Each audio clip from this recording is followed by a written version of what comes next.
Assalamualaikum warahmatullahi wabarakatuh.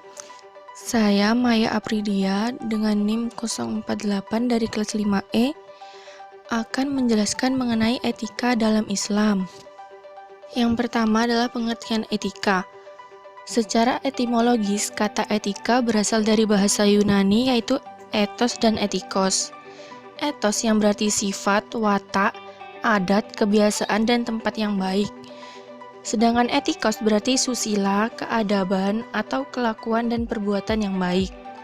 Sedangkan secara terminologis, etika berarti pengetahuan yang membahas baik buruknya atau benar tidaknya tingkah laku dan tindakan manusia, serta sekaligus menyoroti kewajiban-kewajiban manusia. Sementara dalam bahasa Arab, etika dikenal juga sebagai akhlak yang berarti budi pekerti, perangai, tingkah laku, dan tabiat. Sedangkan secara istilah ada beberapa pengertian tentang etika itu sendiri, seperti menurut Hamzah Yakub, etika adalah ilmu tingkah laku manusia yang berkaitan dengan prinsip-prinsip dan tindakan moral yang betul.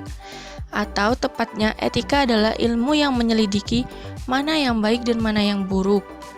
Kemudian, etika berpedoman pada kebaikan dari suatu perbuatan yang dapat dilihat dari sumbangsihnya dalam menciptakan kebaikan hidup sesama manusia.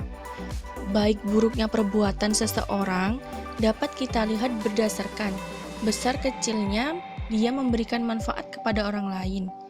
Dalam menentukan baik atau buruknya perbuatan seseorang, maka yang menjadi tolak ukur adalah akal pikirannya.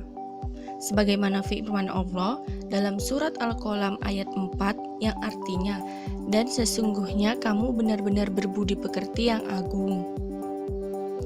Selanjutnya, etika Islam sendiri mempunyai ciri-ciri tersendiri yang membedakannya dengan etika lain.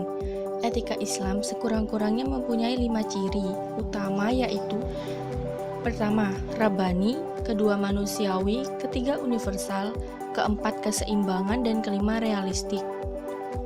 Yang pertama, Rabbani. Maksudnya adalah etika Islam itu yang membimbing kepada arah yang baik dan benar. Kemudian, manusiawi. Maksudnya memperhatikan dan memenuhi fitrah manusia serta menuntun agar memperoleh kebahagiaan di dunia dan di akhirat. Selanjutnya, universal itu adalah membawa misi rahmatan lil alamin di seluruh penjuru dunia. Yang selanjutnya, keseimbangan. Maksud dari keseimbangan tersendiri adalah menjaga hubungan baik kepada Allah dan hubungan baik kepada manusia. Yang terakhir adalah realistik, yang artinya itu memperhatikan kenyataan yang ada di kehidupan manusia sekarang ini dan memberikan keringanan bagi yang tidak mampu melakukannya. Kemudian pembagian etika. Dalam membahas etika sebagai ilmu yang menyelidiki tentang tanggapan kesusilaan atau etis, yang sama halnya dengan berbicara tentang moral, manusia disebut etis apabila manusia itu secara utuh dapat menyeluruh mampu memenuhi hajat hidupnya dalam rangka asas keseimbangan antara kepentingan pribadi dengan pihak yang lainnya dan antara rohani dengan jasmaninya, termasuk di dalamnya membahas nilai-nilai atau norma-norma yang dikaitkan dengan etika. Etika itu sendiri dibagi menjadi dua, yaitu etika deskriptif yang berusaha meneropong secara kritis dan rasional sikap dan pola perilaku manusia dan apa yang dikejar oleh manusia dalam hidup ini sebagai sesuatu yang bernilai. Etika deskriptif mungkin merupakan suatu cabang sosiologi, tetapi ilmu tersebut penting bila kita mempelajari etika untuk mengetahui apa yang dianggap baik dan apa yang dianggap tidak baik.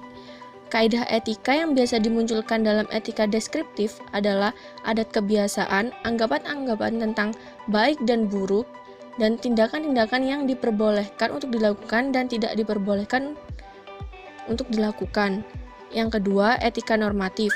Etika normatif itu bagian terpenting dari etika dan bidang di mana berlangsung diskusi-diskusi yang paling menarik tentang masalah-masalah moral.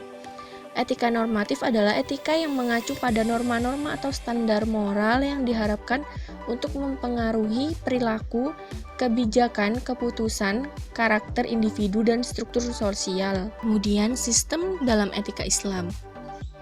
Yang pertama, berbagai tindakan ataupun keputusan disebut etis bergantung pada niat individu yang melakukannya.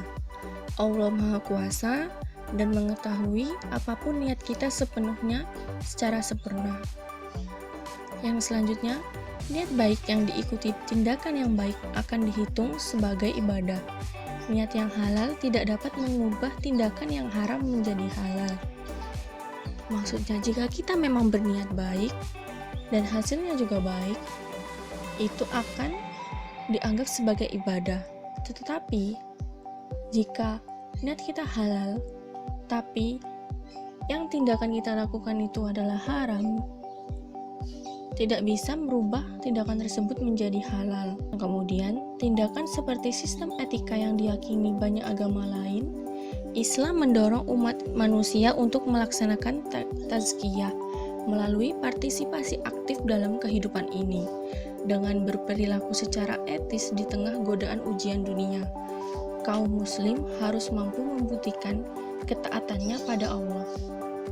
Maksudnya, meskipun di dunia ini kita mendapatkan berbagai macam cobaan dunia, tapi sebagai umat muslim kita harus mampu membuktikan ketaatannya kepada Allah, bahwa kita patuh kepada Allah meskipun kita mendapatkan godaan ujian dunia.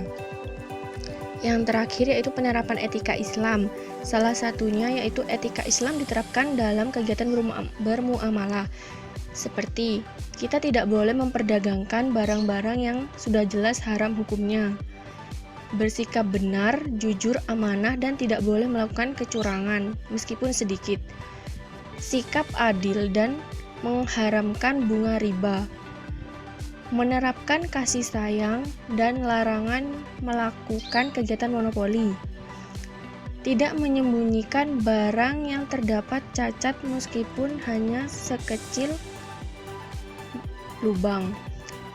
Longgar dan pemurah hati, di mana kita bisa menerapkan etika Islam seperti contohnya murah hati ketika kita melakukan pelayanan terhadap pembeli yang akan membeli barang kita. Sekian presentasi dari saya, kurang lebihnya mohon maaf. Wassalamualaikum warahmatullahi wabarakatuh.